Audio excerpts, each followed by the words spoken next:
और अब समापन से पूर्व हम आपको लिए चलते हैं उत्तरकाशी, जहाँ पिछले दिनों अपनी यात्रा के दौरान शिवानंद आश्रम उत्तरकाशी में एक मुलाकात हुई गुरु प्रियानंद जी से, जो 32 बरस पूर्व संन्यास ले चुके हैं। ऐसा उनको देखकर नहीं लगता, वो युवा ही लगते हैं। और उन्होंने एक उपलब्धि अपने जीवन में ये अर्जित की है कि वो 6 बार कैलाश यात्रा कर चुके हैं, 6 बार तिब्बत के पहाड़ों पर भी जा चुके हैं। हमने उनसे अन्य बातों के अलावा ये भी जानना चाहा कि पर्वतों का आध्यात्मिक उन्नति के साथ क्या संबंध है।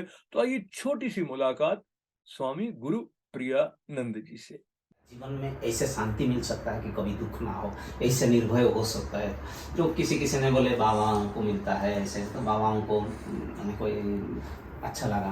कह रहे ये बुद्धदेव का, सोक्रेटिस का, लाओशु का, उन फिलोसॉफी पढ़ने का पढ़ा आपने? पढ़ने का अच्छा रहा, मैं इच्छा रहा। माइथोलॉजी के अपेक्षा माइथोलॉजी तो बाय द कोर्स में पढ़ने लग गया, क्योंकि आश्रम में मेरा फैमिली का बैकग्राउंड सब था, स्टडी करने लग गया। मगर रुचि रहा इंडिविजुअल ह्यूमन बीइंग के ऊपर सर्च करने के लिए, कहीं वही मेरा खोज था अपना।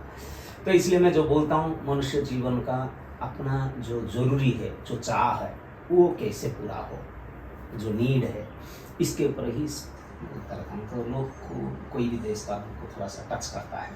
मुझे अविश्वसनीय सा लगा, आप 4 बार तो कैलाश मानसरोवर गए हैं, तिब्बत गए। 6 टाइम्स। 6 टाइम्स, अरे वाह! हाँ, 5 टाइम्स परिक्रमा किया। और तिब्बत कई बार गए हैं? तिब्बत 6 टाइम्स गया। अच्छा, तो ये बताइए कि पहाड़ों का और जो एक आध्यात्मिक जिज्ञासा का भाव होता है, उसका कोई विशेष घनिष्ठ संबंध है क्या? पहाड़ को जाने से बाहर में सोना पड़ता है, बाहर में एडजस्ट करना पड़ता है, एकोमोडेट होना पड़ता है, एडजस्ट करना पड़ता है। और नीचे सोना तो विल पावर डेवलप होता है और सेल्फ कॉन्फिडेंस भी बढ़ता है। Physically anything we do it helpful for our physically mental state, but spiritual state के लिए हमको डिजायरलेसनेस होना पड़ता है। No attachment, no desire. इसके लिए तो इंडिविजुअल है, उधर कहीं जाना करना नहीं, कहीं भी हो सकता है। कोई स्थान, कोई वस्तु, कोई व्यक्ति के साथ जो होता है, फिजिकली मेंटली इंटेलेक्चुअली डेवलप होता है। स्पिरिचुअल डेवलप इंडिविजुअल है।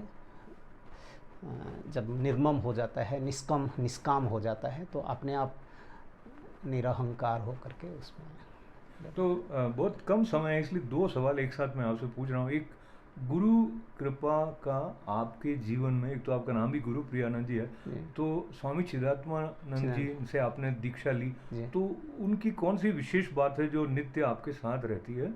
और दूसरा, 32 वर्षों की जो यात्रा आपकी संन्यास की रही है, तो जब प्रथम दिन था और आज है, तो आंतरिक जब आप उसका वीक्षण करते हैं, देखते हैं, तो क्या मुख्य अंतर आपको लगता है? स्वामी जी का पहला बात है, आप क्यों घर छोड़ करके इधर आया है, रोज याद करना।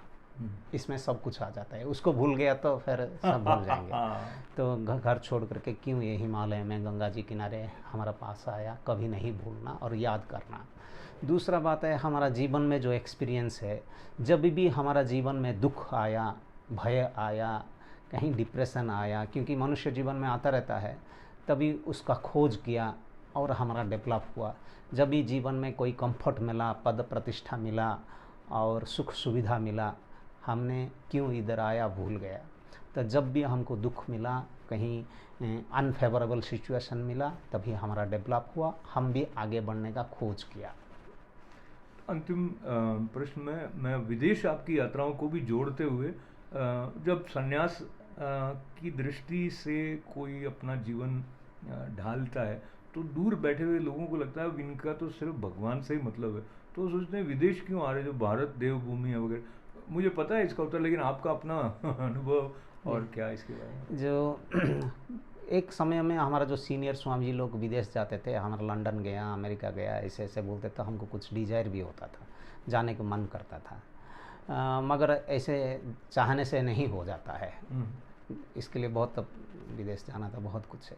मगर हमारा वाणी से जहाँ जहाँ रहता था, लोग मुझे कुछ प्रश्न उत्तर करते थे।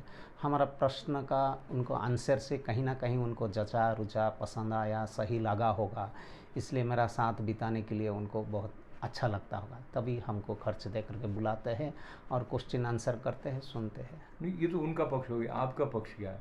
मतलब आपको मेरा कोई भी कर्म होता है, मैं 9 चीज़ को देखता हूँ। जो मैं काम करूँगा उसमें मेरा योग्यता है कि नहीं, सामर्थ्य है कि नहीं, समय है कि नहीं, और जिसके लिए मैं काम करूँ, मेरा योग्यता तो पहले मेरा होना चाहिए, सामर्थ्य होना चाहिए, समय होना चाहिए। जिसके लिए मैं कोई काम करूं उनके लिए वो हित होता है कि नहीं, ज़रूरत है कि नहीं, और उनको प्रसन्नता होता है कि नहीं। कोई भी काम हो, उनका दूसरा का हित हो, दूसरा का ज़रूरत हो, दूसरा को प्रसन्नता हो, अपना योग्यता हो, सामर्थ्य हो, समय हो। और कर्म करने का बाद उनसे कुछ आशा ना करे, क्योंकि चाहने वाला को कोई संसार में पसंद नहीं करेगा, और चाहने वाला थोड़ा पराधीन हो जाता है। कुछ फल आशा ना रखे और क्रियाजनित सुख ना ले, करने के बाद हम मज़ा लेंगे तो वो काम बार बार करने को इच्छा लगेगा, रेस्टलेसनेस रहेगा, और काम नहीं हो पाएगा तो डिप्रेशन में होगा। इसलिए क्रियाजनित सुख ना ले, फल आशा ना रखे, और कोई काम में प्राउडनेस अनुभव नहीं करे।